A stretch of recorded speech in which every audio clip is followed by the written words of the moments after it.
The end of 2023 brought us the Synod on Synodality and blessings for same-sex couples. They continue to stir controversy. Retired Bishop of Hong Kong, Cardinal Joseph Zen, joins us to share his insights on all of it, as well as his brand new book, Lenten Reflections. And New York Times bestselling author Mitch Albom is here. He explores the nature of lies, truth, redemption, and love in his new novel, The Little Liar. And there's nothing quite like the beauty of voices joined in song. And with Lent approaching, choir master Charles Cole of the London Oratory Schola joins me to talk about his new CD, Sacred Treasures of Venice. The World Over begins right now.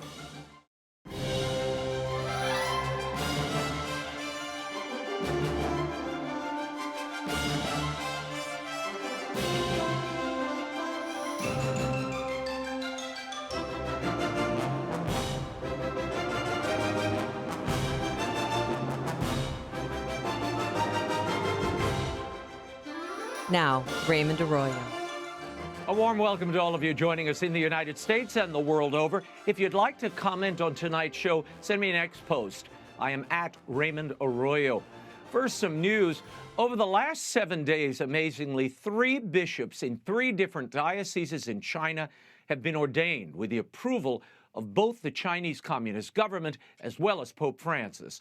All 3 prelates were appointed and ordained in accordance with the still unknown terms of that Vatican-China agreement. The infamous pact between the Holy See and the CCP was first signed in 2018. It has been renewed every 2 years since. The text of the agreement has never been published. Vatican officials will only say that it ensures that Catholic bishops are elected by the Catholic community in China and approved by the Pope before ordinations and installations take place. So far, many apparatchiks of the communist government have made their way to being confirmed as bishops. He is the retired Bishop of Hong Kong, and he joins us tonight to talk about his brand new book, Cardinal Zen's Lenten Reflections, just in time for Lent. And we're also going to dive into some breaking stories. Please welcome back to the program the heroic Joseph Cardinal Zen. Your Eminence, thank you for being with us. Before we get to your book on these Lenten Reflections, I'd like to get your thoughts on this controversial Vatican directive from the Pope on blessings, particularly those given to same-sex couples and couples in what the Vatican has called irregular situations. Now, you recently said, and we're going to put it on the screen, the head of the Vatican's doctrinal office, Cardinal Victor Manuel Fernandez, should resign. And you write, if the prefect of the DDF is committing a heresy by claiming a serious sin as good, then shouldn't the prefect resign or be dismissed? Your Eminence, let's start with, what do you mean by confusion being created by this document? What confusion? Yeah, they repeat very often that it's a pastoral direction. And so they say, we want to avoid the confusion. Though they said many things which only made a bigger the confusion. And maybe they know that somebody are waiting for an occasion to create confusion. So it's not good. But the second explanation seemed to, in some way, be a retraction of what he said in the first declaration.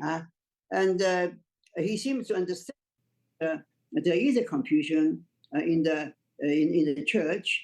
But even worse, there are people to waiting to have an opportunity to make confusion. People both in the church and the people of the media. And so actually the whole thing is really confusing. And then among the many confusions, there is something which seems to be not so implicit, because the homosexual couple means they are living in that continuous occasion of sin, of grievous sin. And then they say, this is something good, which may be improved, may mature, but this is not nothing good. It's a serious sin. So that's a heresy. when you call sin as something good, that's really terrible. We've been reporting for weeks that there's this growing opposition to Fiducia, this document, all over the world, particularly in Africa. Whole bishops' conferences have vowed resistance. Pope Francis took seriously the African bishops' objections to the document, so much so that last week he gave the African bishops liberty to reject the whole thing. But he calls Africa a special case. He's also referred to critics like yourself of the document in various parts of the world as belonging to, quote, a small ideological group. Your Eminence, your thoughts on this cultural exemption for Africa? Actually, it's not only Africa. There are many other places, even some bishops in France, to my surprise. And then maybe the whole problem is not that of that priority. For example, here in Hong Kong, it seems that nobody is interested in this. We see and feel no reaction to all this. I am trying to receive all the information from so many parts of the world, but here in Hong Kong, maybe in our church we don't have that problem. Cardinal Zen, Pope Benedict XVI, who passed away just a little over a year ago, he was a dear friend of yours and a mentor. How do you think he would have reacted to this document? I think from all the magisterium of Pope Benedict, he has just one point, the truth. So it is very important to start from the truth. There is no right pastoral indication if not based on the truth of the faith. Now the faith for so many centuries is very clear that the sodomy is a serious sin, and so whenever we see a misunderstanding, we have to help people to understand and to come back, and not just to stay, not even for the moment. I want to get your thoughts on the Synod on Synodality that just wrapped up in October. Now, just before the Synod, you wrote a letter warning the bishops of the world about what you saw as a reinvention of the biblical concept of synodality and cautioning them. You wrote this: because of what I'm going to say, I can easily be accused of a conspiracy theory, but I see clearly a whole plan of manipulation. They, the synodal organizers, begin by saying we must listen to all. Little by little, they make us understand that among the all are those whom we have excluded. Finally, we understand what they mean are people who opt for a sexual morality different from that of Catholic tradition. Often they claim not to have an agenda. This is truly an offense to our intelligence. Anybody can see which conclusions they are aiming at. You wrote that in September of last year. Your Eminence, the second part of the Synod is about to kick off in the fall. Did your fears of the first Synod materialize? And what should we expect from part two? If you have the right intention, the first thing you do is to help the people to clear the thoughts. Because if you leave something not clear, people may suspect now the word synodality is a new word in the church. And so you need a clear explanation. What is our understanding of synodality? Not just from the etymological source of the word, because the church is using the word synod for so many centuries, and synodality comes from synod. So you must first of all bring back the whole tradition of synods, and from there you can come to a right interpretation of synodality. But now they start from the synodality, but that word is impossible to translate, at least in our Chinese language. So our people, they were simply taking synodality to mean more participation, more communion. But now we realize that they understand something different. And so they have another understanding of synodality, which I think in simple words, this new synodality means democracy. Means democracy, just as they are talking about in Germany, or even at the very beginning, after the Vatican II in the Netherlands, and so they want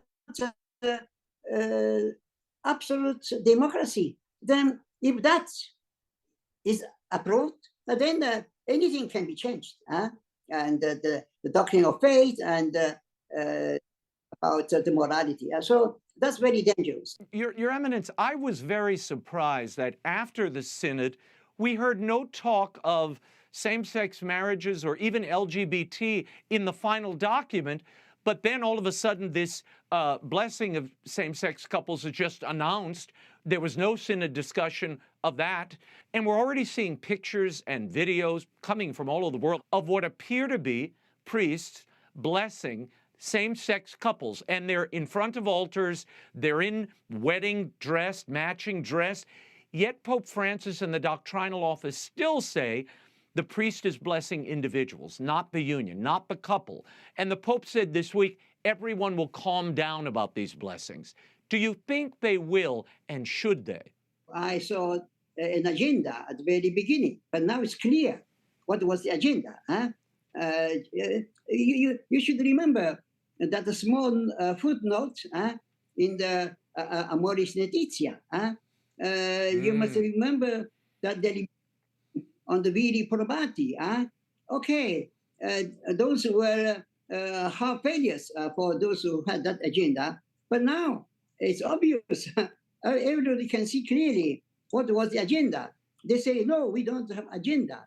Actually, they put this LGBT. And at the bottom of the whole list of the so many problems, they moved the whole church solemnly using a synod just to have a chance to let people to accept such a impossible thing. The Pope announced last year that he intends to make an apostolic visit to Belgium sometime in 2024. Meanwhile, there's a case of a Belgian bishop who has publicly admitted to abusing his own nephews. He resigned as Bishop of Bruges in 2010. He has still not been laicized. He remains a bishop. And this all starts to feel like the Marco Rupnik case. Your Eminence, your thoughts on the Vatican's failure to act on these serious cases that involve sexual abuse while stripping priests of their faculties if they celebrate a traditional Latin Mass? Why the reluctance to discipline these deeply wicked men and the immediacy when it comes to stamping out an old version of the Mass? I don't know what the purpose of a visit by the Holy Father now in Belgium. I don't know.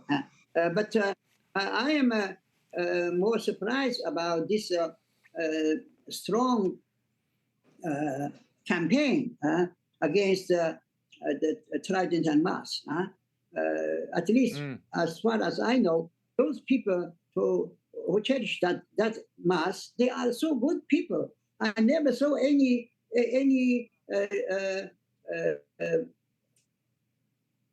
action against the Vatican Council. They are very good people, and people just they like to have a good prayer, and so I don't know how many places where this Mass is connected with a revolution against Vatican II.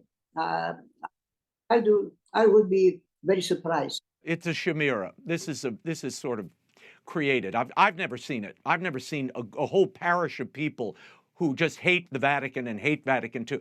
They're going to an old Mass because they're finding sacred worship and a transcendent mystery that they simply don't get elsewhere. About the Mass, I think people should know that in the Catholic Church, there are also many rites.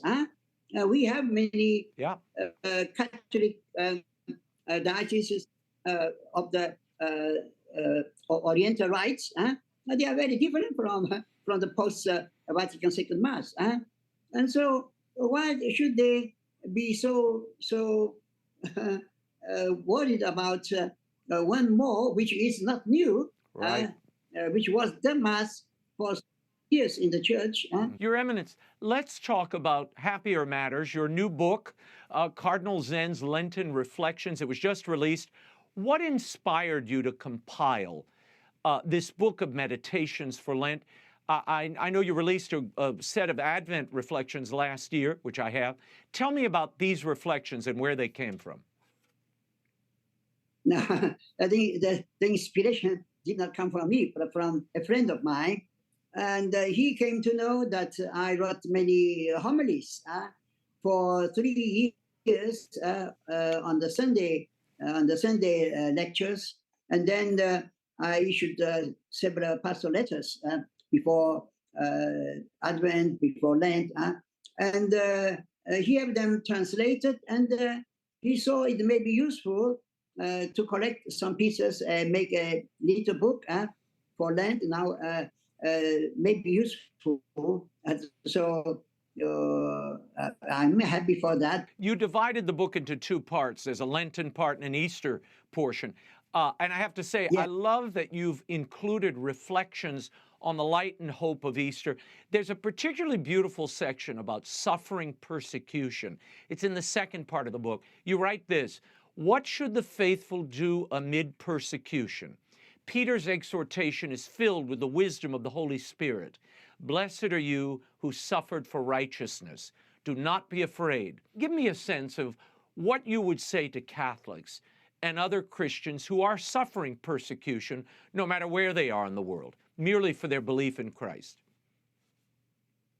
You see somebody say, our Catholic Church, besides being one holy Catholic apostolic, we have also persecuted. So the Church has always persecuted. Jesus said, they don't like you because they don't like me. So we are going to be persecuted. Actually, I don't think we should desire for persecution. Persecution is something bad, because the good thing is freedom. And to die a martyr, you need a murderer. So we should not desire for persecution. But when the persecution comes, you have to be happy, because the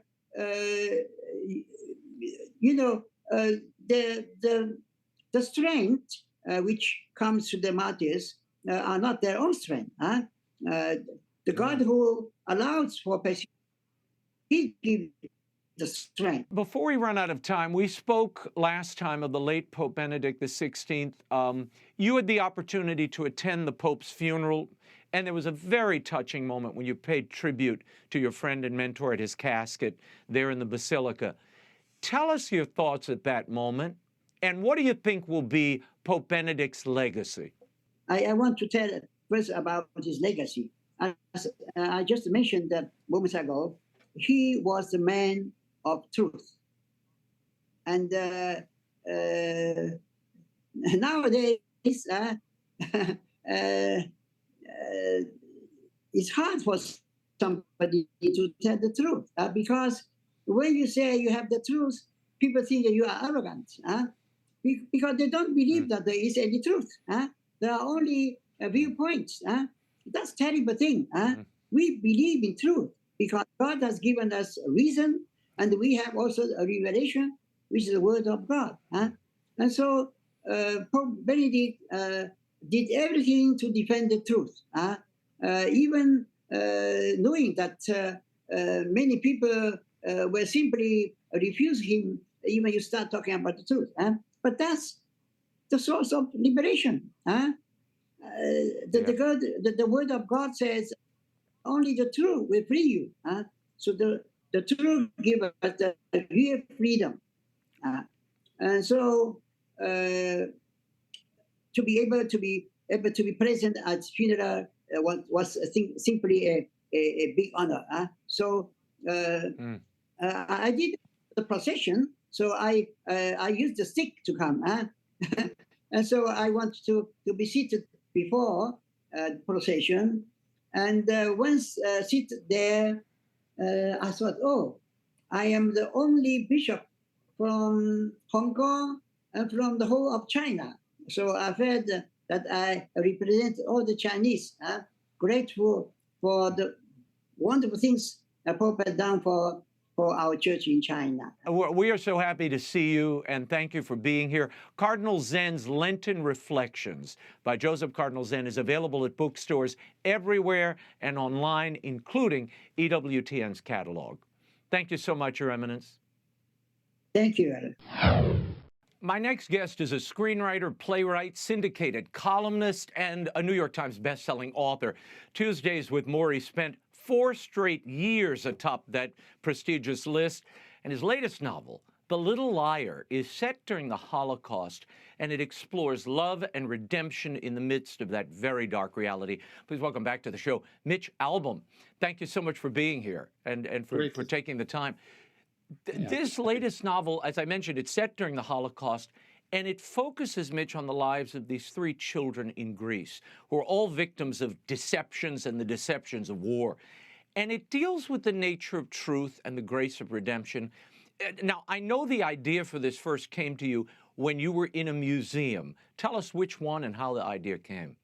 I was in Israel for a book tour on an older book, and I was with Yad Vashem, which is the famous Holocaust museum there.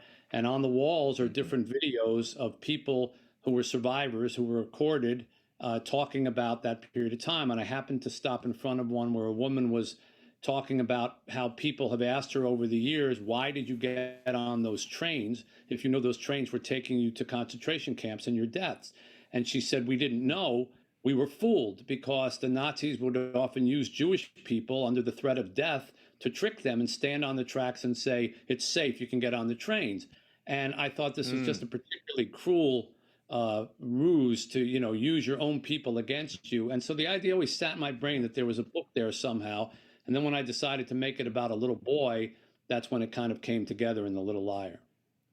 Yeah, and Little Liar, it does involve a little Greek boy, Nico, who has a reputation as a truth teller, and he's tricked by the Germans, a German officer, to deceive his neighbors. Tell us a little bit about what kind of journey Nico then sets on, and what were you after here? What did you want readers to confront, Mitch?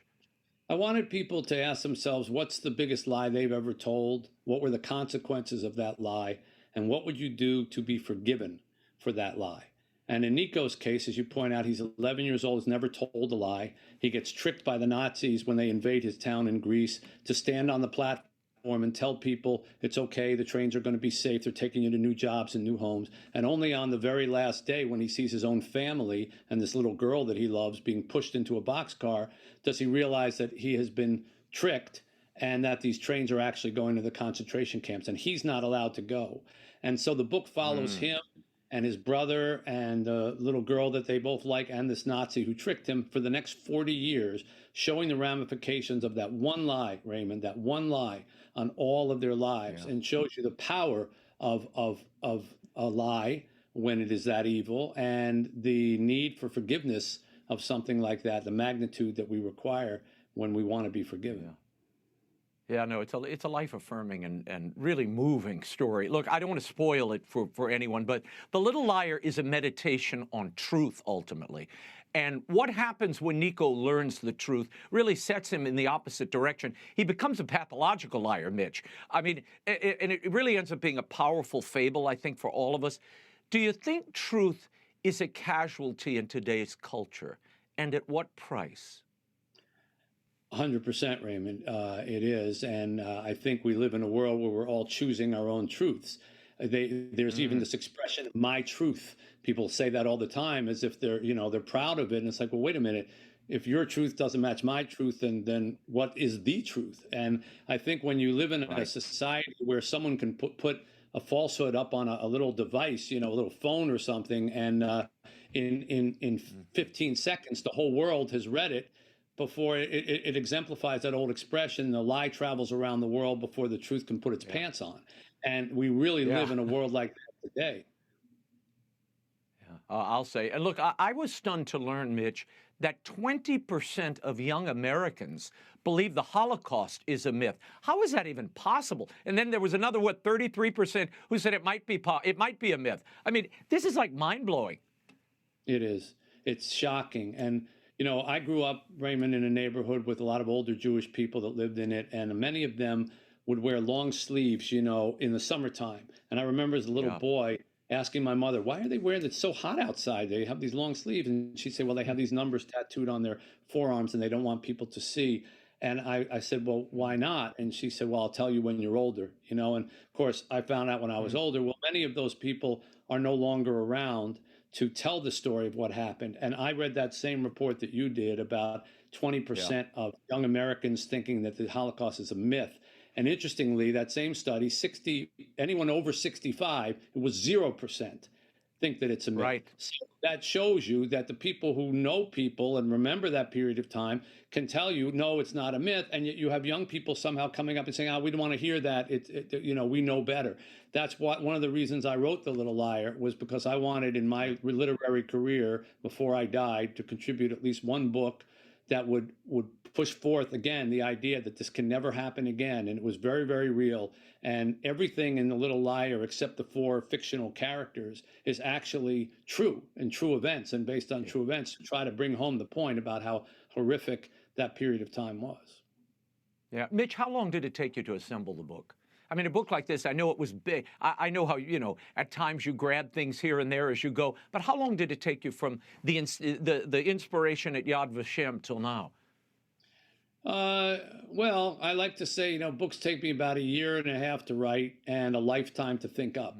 So, it's somewhere in between that. I mean, it was 10 years ago that I saw that museum. So I've been noodling with the idea for 10 years.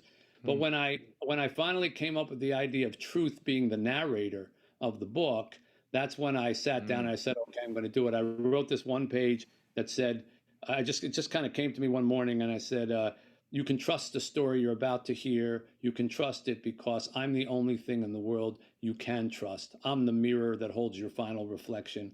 I am truth. And this is the story of a little boy who tried to break me. And when I read that back, I said, yeah, I'd like to read this book. And I said, okay, I'm going to start. I know that story. Yeah. Isn't it amazing? Yeah, people always ask, when did you get the idea? But sometimes those ideas take a lot of time to germinate, and then they kind of mature at the right time. It's really like planting a garden in your head. I mean, it's a little seed, and then who knows when it blooms or what triggers it. But then you have to kind of go where it leads. You pursue the truth. I mean, which you do in this book. And exactly you touch on something. When you were last here, we talked about the effect of social media and how that was contributing to sort of a breakdown of faith and belief, and how it's almost become its own religion, social media. A recent Pew survey on so-called religious nuns, those with no religious affiliation, not the ones in habits, but people of no religious affiliation, is on the rise. Religion was always kind of the social glue that held this American experiment together. As that begins to slip away, Mitch, what effect does that have on the concept of truth and objective truth, as opposed to what you were saying earlier, my truth? Yeah, it erodes it and it starts to wipe it out, because if you don't feel like there are some things that are universally true, thou shalt not kill, thou shalt not steal, thou shalt respect, your neighbors and love your mother and your father. Basic things that are considered, what is religion if not as an acceptance of certain things that are true? And if you let that go, you say, well, there's no such thing as true. It's just whatever I want at the time. That's my truth. Then you've broken down the very concept of truth and the very value of it. There's a parable that I use in the book, which is an actual parable. I didn't make it up, but I heard it about when God decided to create the world. Before he decided to create man, he got all the angels together and asked them if it was a good idea. And all of them said yes. The angel of righteousness said, yes, let man be created, he will be righteous. Angel of mercy said, yes, let man be created, for he will do merciful acts. Only the angel of truth said, no, do not let man be created, for eventually he will tell lies and be false. And the parable says that God took the angel of truth and cast him out of heaven and threw him down to earth. And there are many interpretations of why God did that, but in my view, It was so that truth would smash into a billion pieces, and every little piece would land inside the human heart, and there it would either live or die. And it's up to us in our faith and in our lives to decide, are we going to honor the truth, or are we going to just let it die? And sadly, we're moving more in the latter direction than the former. Yeah, no, I agree. I agree. Finally, Mitch, what do you want readers to take away from Nico's journey and this little liar who sort of finds his way through the telling of lies? And well, I like I said, I don't. It's such a beautiful book. Everybody should go and read it. But what do you want them to confront and wrestle with and be left with at the end?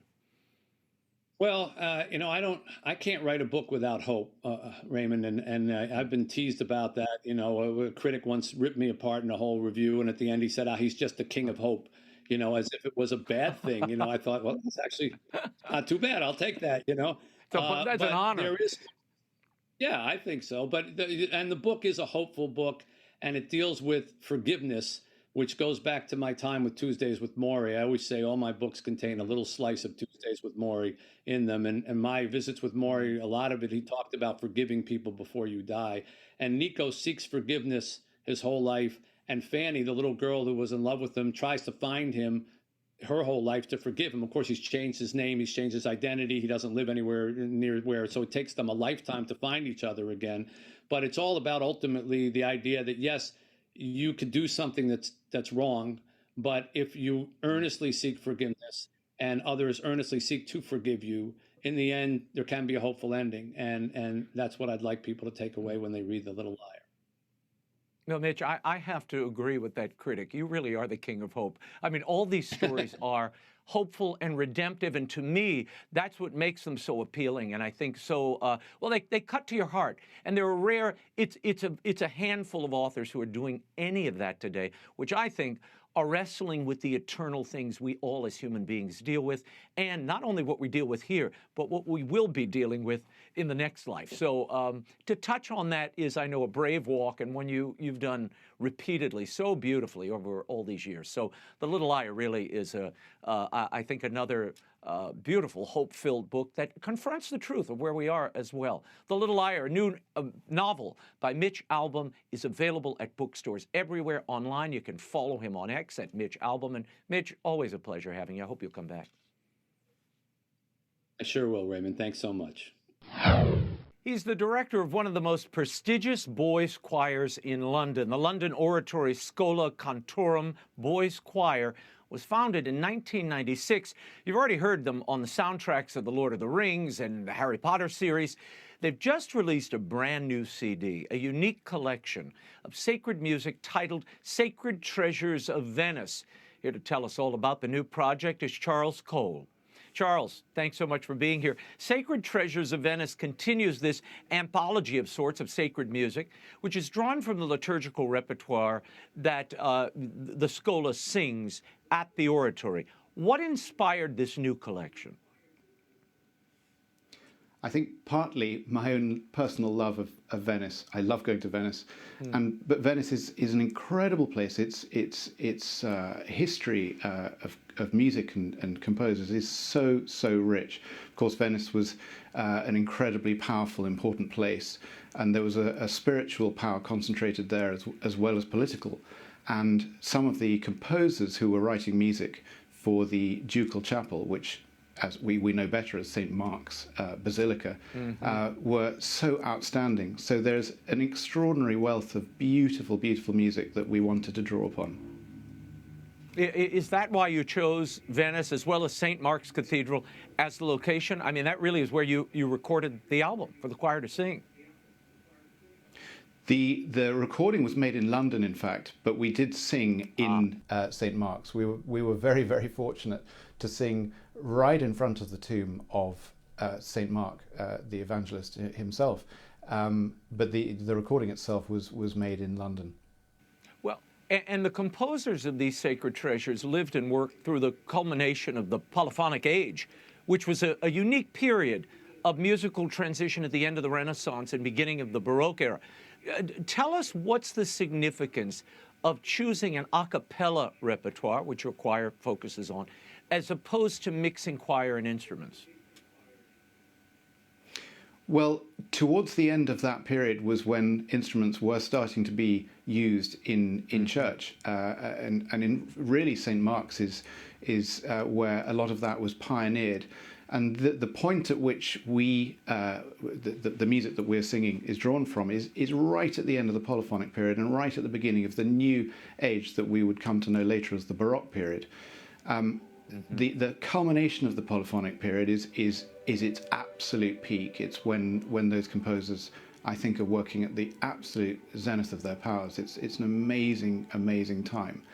But just after that, Monteverdi is probably the best example of this.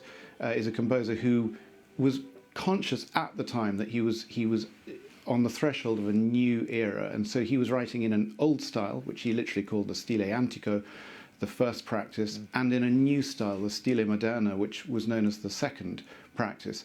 And that is where the instruments, they'd already started to have instruments playing in church, but they always were self-contained. They didn't perform with the musicians, and then they started to mix the two together.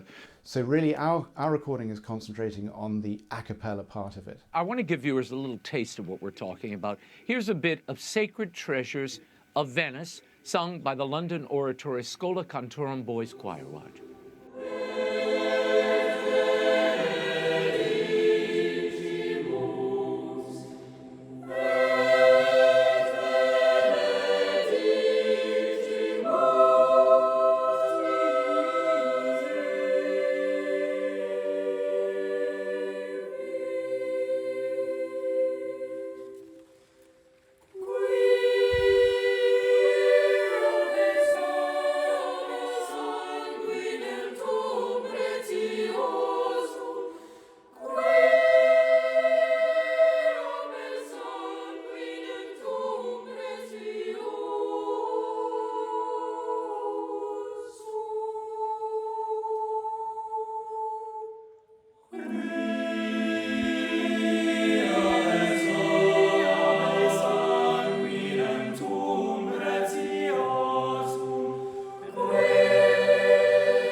You could see the inscription there, Monteverde, in the clip where the boys were singing it. He played a significant role in changing music for low masses at St. Mark's Cathedral.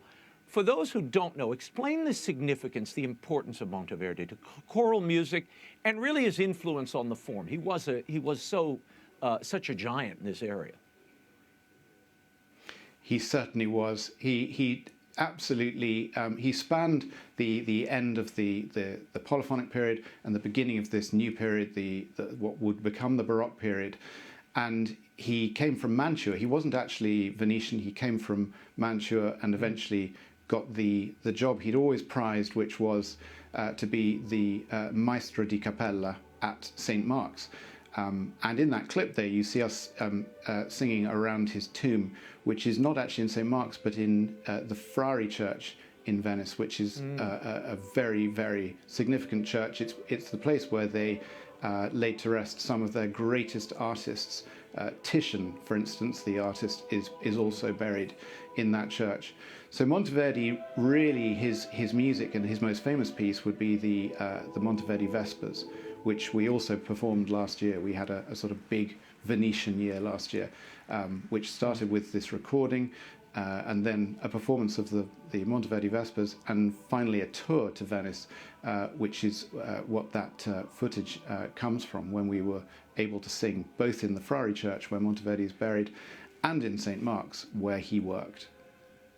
Charles, where do these Christ-centric texts originate? Give our audience a sense of their meaning and how the pieces tie into the season of Lent.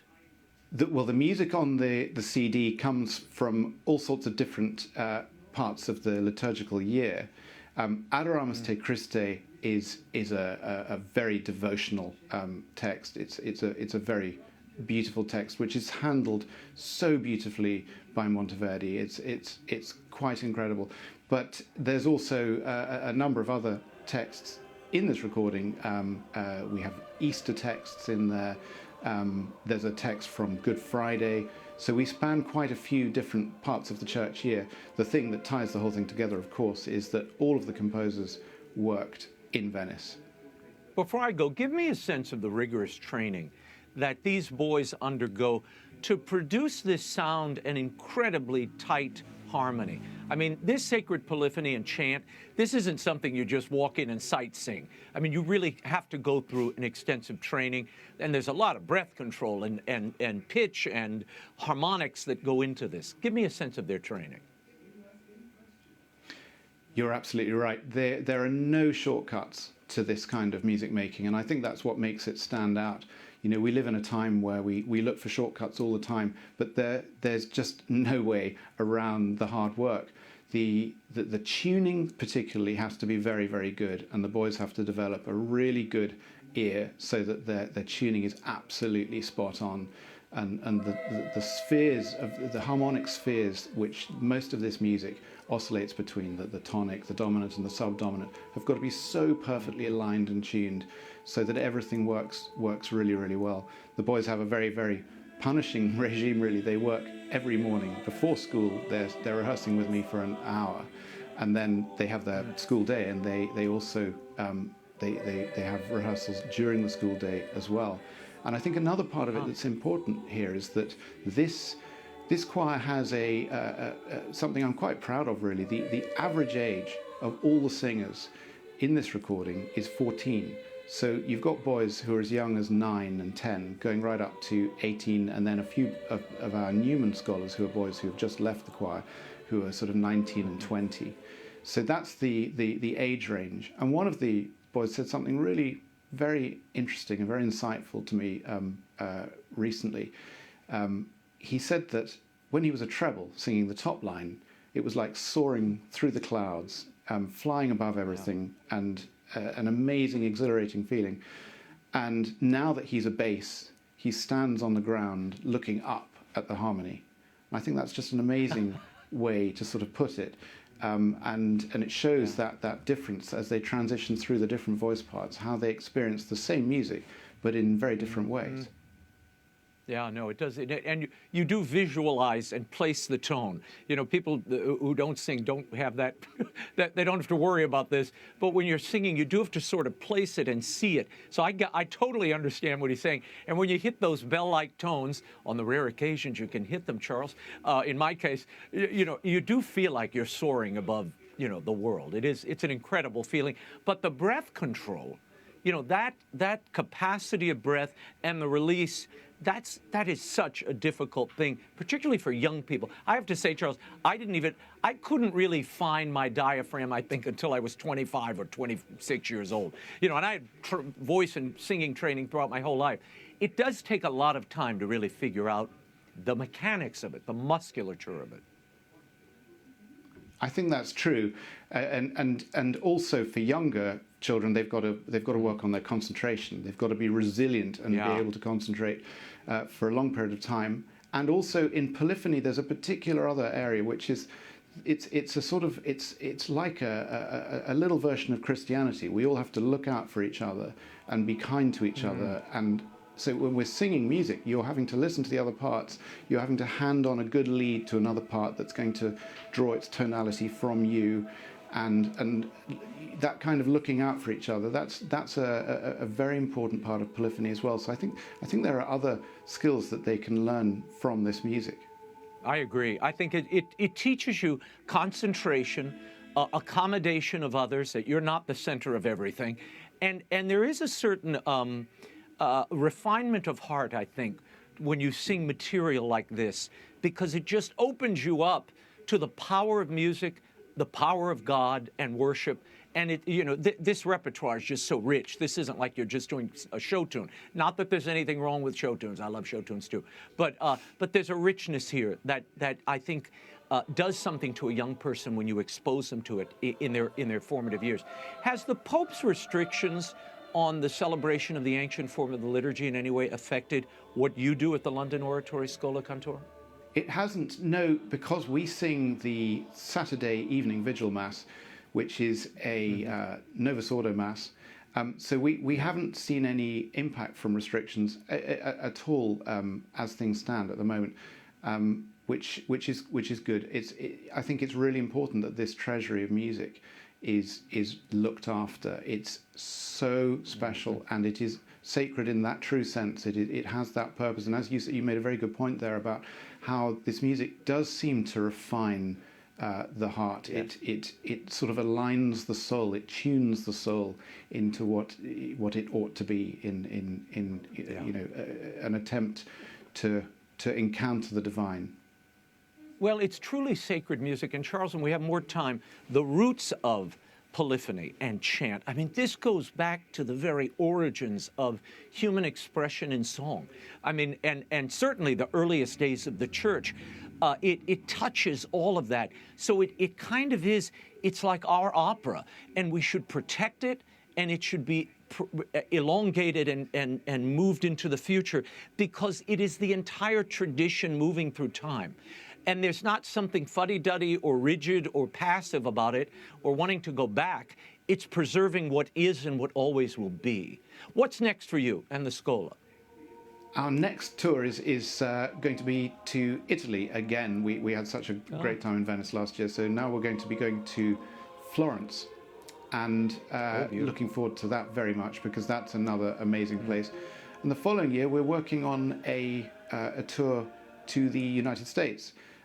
We've been very fortunate to be invited to a festival that's taking place in Grand Rapids.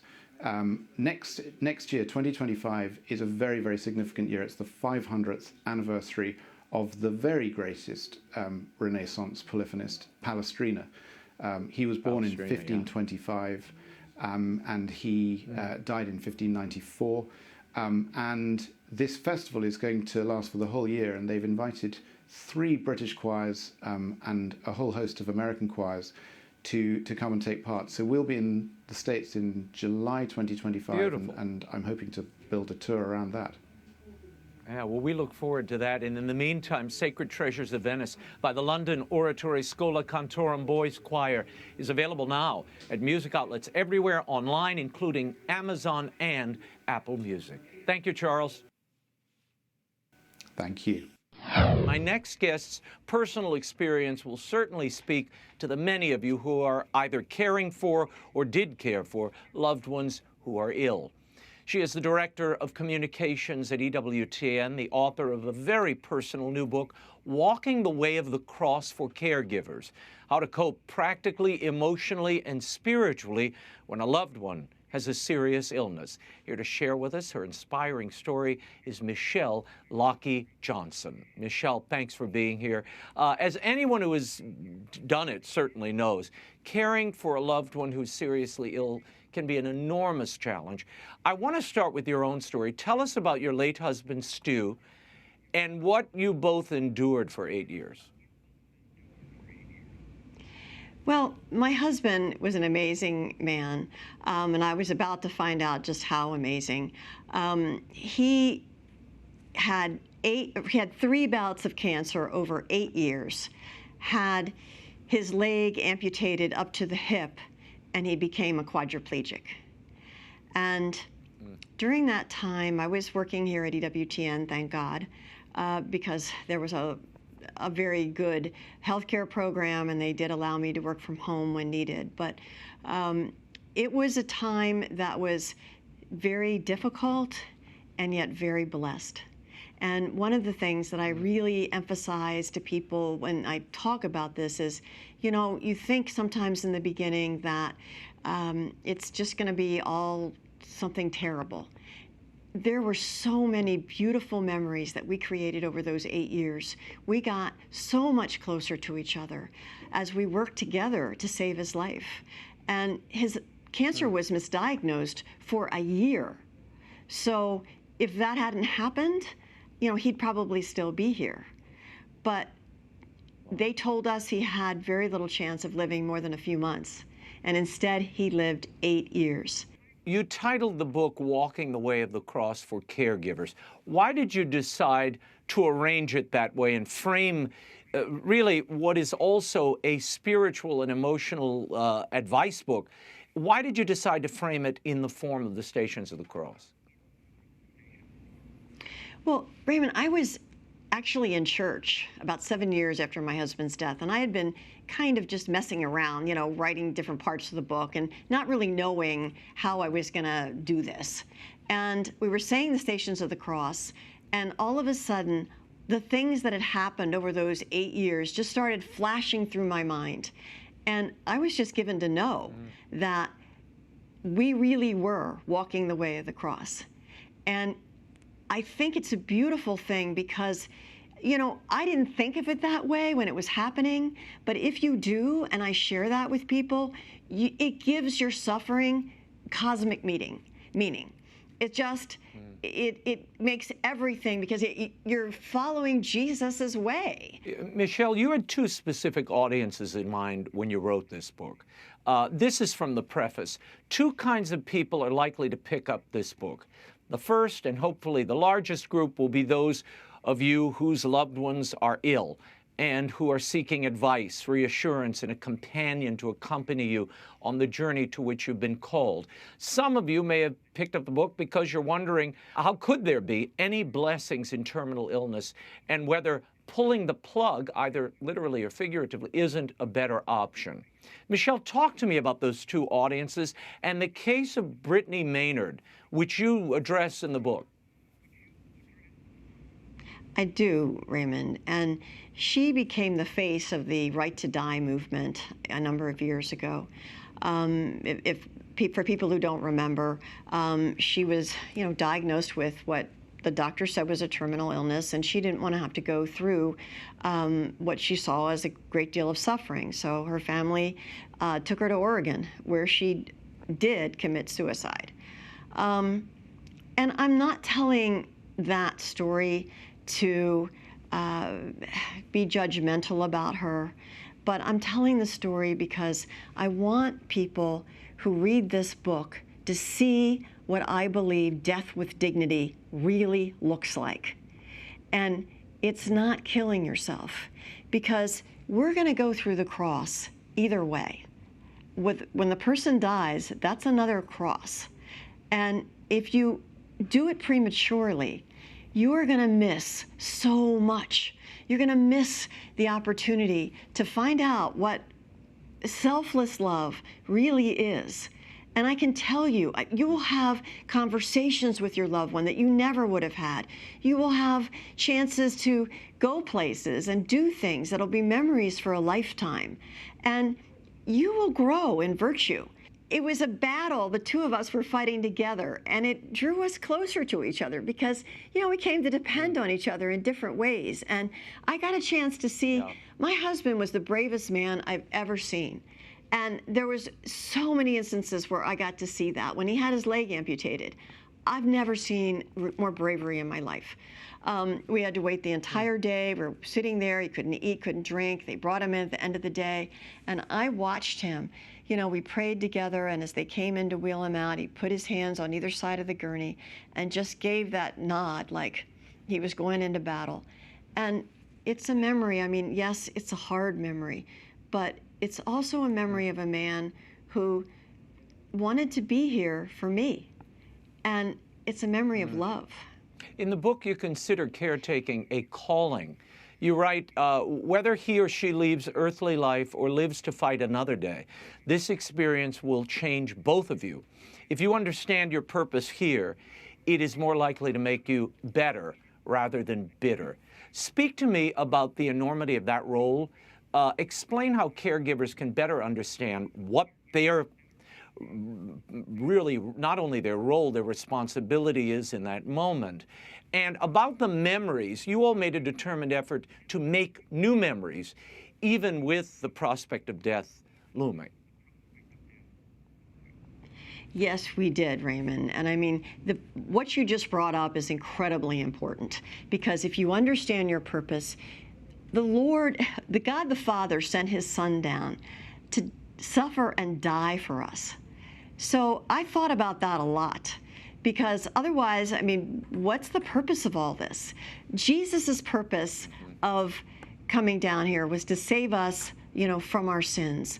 What is our purpose in suffering? Because there is a purpose, and Jesus is the model.